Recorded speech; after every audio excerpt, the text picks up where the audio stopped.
আসসালামু আলাইকুম ওয়া রাহমাতুল্লাহ। সবাই দেখতেছেন আমি একটা লেবু নিছি, এটা কাটিং করব।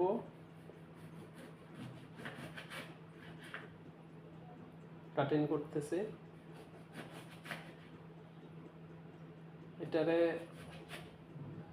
8 পিস করব। আর লেবুটা হইল গ্রিন লেবু, ইয়েলো না, হলুদ না, গ্রিন। ঠিক আছে, কারণ এটার তারপর এটা হট ফুড। ঠিক আছে, আশা করি সবাই দেখতেছেন। তো এটার মধ্যে দিতে আছে, এটা সিদ্ধ করব। এটার সাথে এই যে দেখেন, এটা দেখতেছেন সবাই, এটার মধ্যে কিছু দারচিনি, চিকন জিরা আর লং। ঠিক আছে, বেশি না, অল্প পরিমাণে দিতে আছে।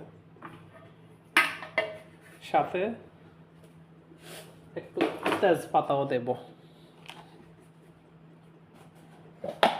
এই যে তেজপাতা দেখতেছেন, তেজপাতাও বেশি দেব না, অল্প স্বল্প একটু দেব। তেজপাতা দিলাম, এখন পানি মেপে দেব।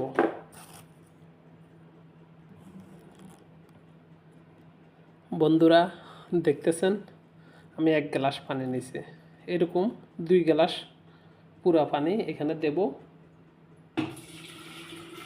এটা হটপটের ঢাকনাটা খোলা রাখি এটা বয়েল করব। ঠিক আছে, কারণ লেবুটা ভালোভাবে মঞ্জে আসতে হইব, নরম হইতে হইব। পানি বয়েল হইতে হইতে লেবুটা নরম হয়ে যেতে হইব। মারছে এখন সামনেরটা তো বলদ আসলো, এখন এর লিগে আমাকে হয়তো স্যাক্রিফাইস পাইয়া যাবে, নাহলে লাইফ তো মারছে। মানে এটা হলো আপনার ওই কইলাম লাইফ তো মারছে, এখন হয়তো আমার মনে যদি মাইরা থাকতো তাহলে তো সিলিং করে দেওয়ার তো প্রিয় ভিউয়ার্স দেখতেছেন, এটা ওমানের মধ্যে পেয়ারা পেয়ারা পেয়ারা কাটতেছি আমরা। দেখছেন কি সুন্দর পেয়ারা, কাঁচা পেয়ারা, পাকা পেয়ারা, আধা পাকা পেয়ারা আমরা খাবো। আপনারা সবাই দেখে এনজয় করেন।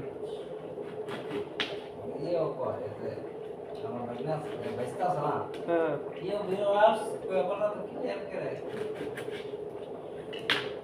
দেখতেছেন এই পেয়ারাগুলো কাটছি আমরা 2 ভাই মিলে খামো একটু পরে।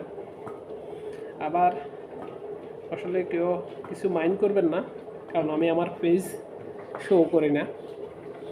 আর যেহেতু আপনাদেরকে লেবু কাটাটা দেখাইছিলাম এবং লেবুটা বয়েল হইতেছে, প্রায় 5-7 মিনিট বয়েল হয়েছে, দেখতেছেন আশা করি। লেবুর পানিটাও কালার চেঞ্জ হয়ে গেছে গা, আবার লেবুর কালারও চেঞ্জ হয়ে গেছে। তারপরও পানিটা আমার আধা গ্লাসে আসতে হইব, তখন আমার পানিটা পরিপূর্ণ হইব। আর বলতে পারেন এটা কি উপকার, এটা আমার এক বন্ধু বলছিল, আসলে আমি কোনো ডাক্তারও না, কোনো কবিরাজও না, আমার এক ফ্রেন্ড বলছিল এটা নাকি শরীরের ব্যথা বেদনার লাগিয়া যথেষ্ট উপকারী। আর শরীরের মধ্যে অনেক সময় আমাদের বয়সের কারণে বা বিভিন্ন রকমের মেডিসিন খাওয়ার কারণে শরীরের মধ্যে টক্সিন তৈরি হয়, যে টক্সিনটা ব্যথা তৈরি করে। তো এই লেবুর পানিটা খাওয়ার পরে 80% এই লেবুর পানি শরীর থেকে টক্সিন দূর করে দিব, আর 20% শরীরের মধ্যে ক্যাপাসিটি থাকে ব্যথা কমানোর। তো ওই হিসাবে শরীরের ব্যথাটা কমিয়ে আসবো আর কি। তো এই জন্যই, আর এমনিতে আমরা সকলে চেষ্টা করি দৈনিক অন্তত একটা লেবু হইলেও খাওয়ার জন্য, কারণ এটা স্বাস্থ্যের জন্য বর্তমানে করোনা গেছে, বিভিন্ন রকমের মানুষের বিভিন্ন রকমের সমস্যা, জ্বর, সর্দি, কাশি, গলা ব্যথা, এসব দিক থেকে একটা লেবু দৈনিক সবারই খাওয়া উচিত। আমি আর ভিডিওটা লম্বা করব না, এই পর্যন্ত সমাপ্তি। আশা করি সবাই দেখছেন। এই 2 গ্লাস পানি 1 গ্লাসে পরিণত করবো এভাবে। এই যে হটপটের ঢাকনাটা আমি খোলা রাখছি, পানিটা বয়েল হইতেছে, নাহলে বন্ধ হয়ে যেত। ঠিক আছে, আশা করি সবাই বুঝতে পারছেন। তো আমার কথার দ্বারা যদি আপনাদের কারো কোনো উপকার হয়, এটাই হলো আমার কাছে সবচেয়ে বড়। আর না হয় অন্য কোনো উদ্দেশ্য আমার নেই। সবাই নামাজ পড়বেন, হকালালি রাস্তা চলবেন, পাড়া প্রতিবেশী সমাজ ব্যবস্থা যে যেখান থেকে পারেন একটা মানুষের উপকার করে আনি। কারণ আমরা 2 দিনের দুনিয়ায় আসছি, যদি উপকার করতে নাও পারি তাহলে কারো যেন ক্ষতি না হয়, এই দিকে সবসময় দৃষ্টিপাত করবেন। আশা রাখি সবাই ভালো থাকবেন। আল্লাহ হাফেজ, আসসালামু আলাইকুম।